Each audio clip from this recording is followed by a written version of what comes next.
Hi everyone, it's Shar. Welcome back to my channel. It's been a little while since I posted a video. I think I mentioned in a previous video that I was starting a new job and that I was going to my best friend's wedding and that August was just a chaotic time, which it definitely was. I thought that I was out of my building phase, but as it turns out I'm not, and I am really loving building in The Sims 4. I've mentioned this so many times, but I am not an expert builder by any means. I am building my own save file, but it really is for my personal use. And these kind of builds I do when I'm listening to an audiobook, and it's to help me get more familiar with what my building style is. And honestly, you don't get good at anything you don't practice. So it's just practice, and it's practice for fun background videos for you all. Now I am in Willow Creek, where I actually only have 2 more lots to build in this neighborhood. That little streamlet single that you see in the background, the shotgun style house, I do renovate, and you will see that video coming up. And I was thinking in that video also, just like, if you're new here, hello, welcome to my speed build. I just talk about whatever's on my mind, because this whole neighborhood in Willow Creek is supposed to be like modern farmhouses. I am renovating that to an extent, and I was thinking about the maps in The Sims 4 and how they're all called like worlds in The Sims 4. But quite honestly, when I've been like renovating this save file, or rather creating this save file, I thought a lot about the fact that they're not actually worlds. Let me explain. A world is large and expansive. It has multiple neighborhoods that have completely different feels and themes and vibes.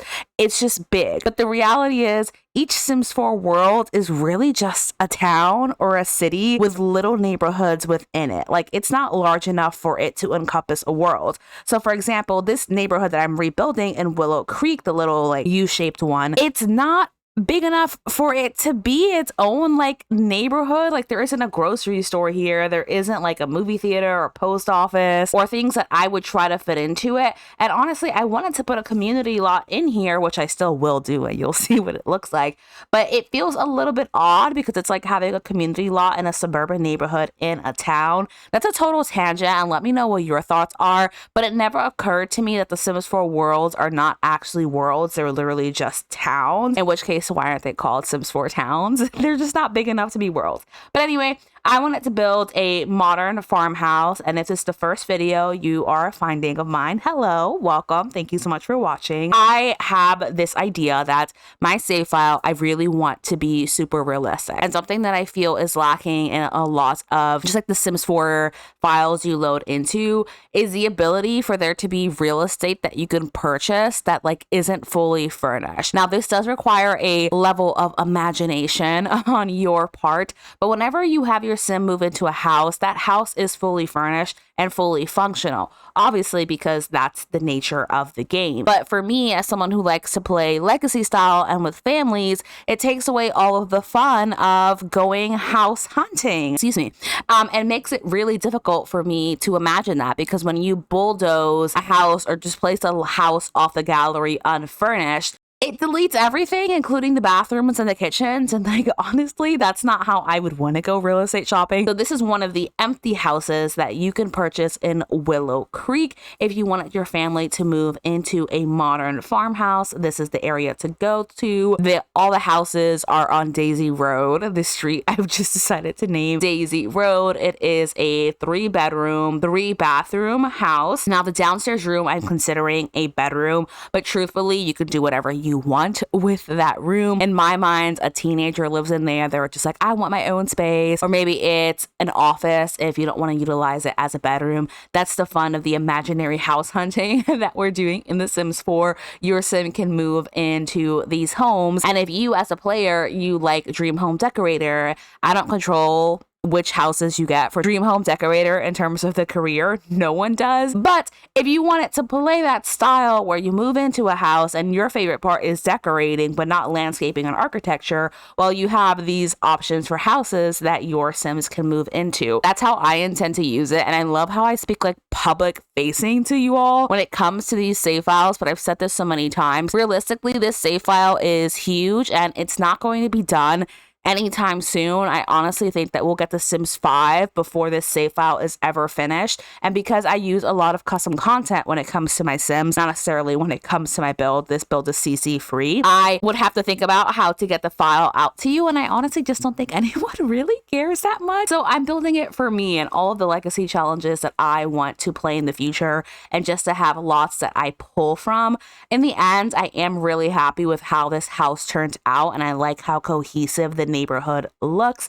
I also want to give you my little life updates. I am enjoying being back at work, but that is the reason why I've been MIA for a few days, and that's just because I've been trying to adjust to being back at work and getting some things set up that will hopefully make my job easier down the road. I've never discussed this, but at my old job and when I left my old job, I had the worst burnout that I've ever had in my life. It really had some severe impacts on me and my physical health and my mental health, in terms of me feeling very overwhelmed, very stressed out, but also having what my doctor called complex migraines, where essentially I was showcasing a lot of symptoms of like having a seizure, but it wasn't that. It was a complex migraine. Look it up if you want to know more about it. And I got those really often, as well as having really severe brain fog. So a lot of me was like very hesitant to go back into the working world, just because of that like burnout that I experienced, and just like how long that recovery process was.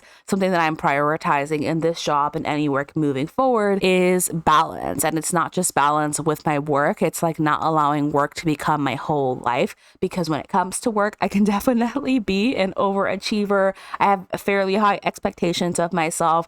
Strategy is one of my strong suits, and so I tend to overthink how things should go and have very clear plans for how it should be executed, and often take that on for myself. All strengths have basements, and the basements of that is that obviously it is annoying, but it's also incredibly stressful to me. So I'm trying to find balance with that while also balancing my Sims channel and my book channel. Don't get me wrong, I love these channels. I have so much fun. I say this so many times, but I have way more fun playing The Sims 4 with you all than I ever have by myself. Like, I rarely open this game if I'm not playing with you all, and that's just because I tend to enjoy playing with you more. So I'm not saying anything about that. It's just the reality is, when you have hobbies that are kind of labor intensive, you have to be mindful about how much energy that takes. So I love playing with you on. I definitely enjoy editing my videos. Editing videos can take a really long time though, and they are a multi-step process. So being mindful that I'm not going from a very long work day where I had a million tasks right into editing videos, recording videos, doing all of the graphics and stuff that go into that, when I don't have like the energy to do it. I hope this isn't coming off the wrong way. Like I said, I love this channel. I appreciate you so much for being here. Thank you so much. It's just about finding that balance of doing a hobby that you love without letting it become like a consumption of your energy or something that you put pressure on yourself to complete. I will still be posting videos very consistently on this channel. Do not worry about that. I just want to thank you for your patience as I've tried to find balance. An area of balance that I also want to make sure to prioritize as you watch me build this house is finding time for hobbies outside of hobbies that I also like post to social media. So doing things like crocheting, diamond painting, paint by numbers, making time to see my friends and going out for walks, but also prioritizing my health. Like something I did this morning, which I realized I did and then wanted to make sure I corrected, is that I went from journaling in the morning because I wanted to prioritize like my mental well-being, and then I went straight into work. And then it got to like 12:30 p.m. and I was starving and I was getting a headache, and I was like, why am I so hungry? I ate breakfast. And then I thought back to the morning and realized, no, I didn't eat breakfast. And that sounds terrible, but it's something that I can forget to do. If I just jump from task to task to task, I will convince myself that I've eaten or get a false memory of me eating until I go back and question it and say, actually, no, I didn't eat breakfast. No, I didn't eat lunch. So being mindful that I'm not being so busy that I'm forgetting to eat, and that I'm not so busy that I'm forgetting to move my body. Anyway, that's very boring. I don't know who lives in this house. Quite honestly, it doesn't really matter who lives in this house. In my save file, it will be an empty house for my sim to go and tour whenever they get to that point in their life. It's only 30K or a little over 30K. I hope you enjoy. Thank you so much for watching. I'm going to see you next time. Bye.